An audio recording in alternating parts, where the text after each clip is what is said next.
Yo les Furios, c'est Léon Brando. Je profite d'avoir ça sous la main aujourd'hui pour vous raconter une opération commerciale assez désastreuse concernant ces petites figurines rookies de Next Label. Il faut savoir que normalement ce genre de figurines, c'est des trading figurines, donc c'est des figurines d'échange, et ça sort dans des petites boîtes là comme ça, vous voyez, boîte noire et boîte blanche. Chaque boîte est à l'aveugle, donc vous achetez la boîte, vous l'ouvrez, vous avez un personnage. Si vous avez celui que vous voulez pas, ben vous l'échanger avec quelqu'un qui a le bon ou avec la boutique en question qui vous le reprend pour moins cher et qui le remet en vente, comme ça elle se refait de l'argent sur votre figurine. Donc ça c'est le principe des figurines d'échange et très souvent ces petites boîtes à l'aveugle, il y a une figurine qui est plus rare et secrète dedans et des fois pas. Ou il y en a une qui est secrète mais elle est pas plus rare. Quand c'est ça c'est très bien, t'achètes ton pack avec toutes les figurines dedans et t'as pas de double et t'as la secrète et tout le monde est content. Mais dans le cas où il y a une secrète qui est plus rare, et ben généralement la secrète vaut le prix de toutes les autres et est souvent remis en vente en ligne très cher pour que les gens puissent l'avoir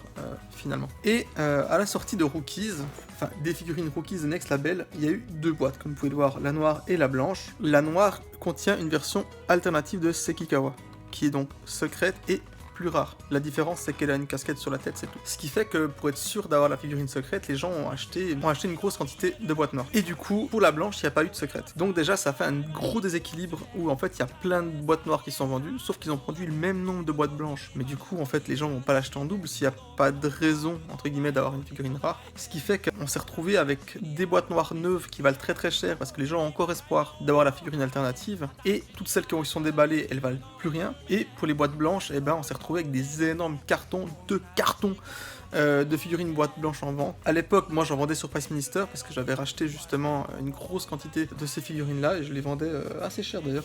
Sur Price Minister, j'avais commencé un petit peu comme ça à me faire de l'argent avec les figurines. Kawato, quant à lui, vous pouvez voir là mieux, est sorti du coup à part. Et finalement, pour écouler un petit peu les derniers stocks, ils ont rebrandé ça comme ça, 3000 unités, avec directement la figurine qui est cachée là derrière, qui est du coup la version alternative de Sekikawa, le Kawato qui était achetable à part dedans, et toutes les autres en un seul pack. Voilà, mais du coup, ben, la plupart des gens qui avaient déjà la collection complète n'ont pas racheté ce pack là non plus, et il était devenu très abordable fut un temps. Maintenant, les prix remontent gentiment. Donc voilà, c'était une opération vraiment à la con, et je sais pas si vous avez remarqué aussi une deuxième chose qui a fait que ça a désévalué totalement l'équilibre entre les deux boîtes, c'est que dans la boîte noire, il y a 3 personnages très populaires, il y a Wakana, il y a Sekikawa, et puis il y a Aniya qui sont quand même très populaires. Et dans la boîte blanche, il y a juste Shinjo et puis un petit peu l'arrière Hiratsuka qui est populaire, mais les autres le sont beaucoup moins. Donc voilà, ça fait une grosse désévaluation entre les deux boîtes, et en fait une, ben, c'est vendu à très grande quantité, l'autre c'est pas vendu du tout, et maintenant avec le temps, vu qu'il y a pas mal d'étrangers qui sont intéressés à Rookies, des boîtes blanches sont parties un petit peu partout, et c'est un petit peu liquidé les stocks, mais encore facilement de temps en temps,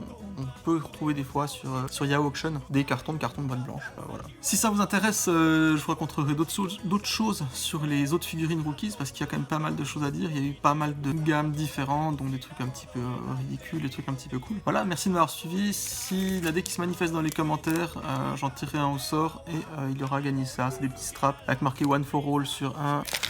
Bref, donc j'en tirerai un au sort qui met un petit commentaire qui me dit qu'il a envie de ça. Et voilà, merci de m'avoir écouté, bon dimanche à vous, des bisous.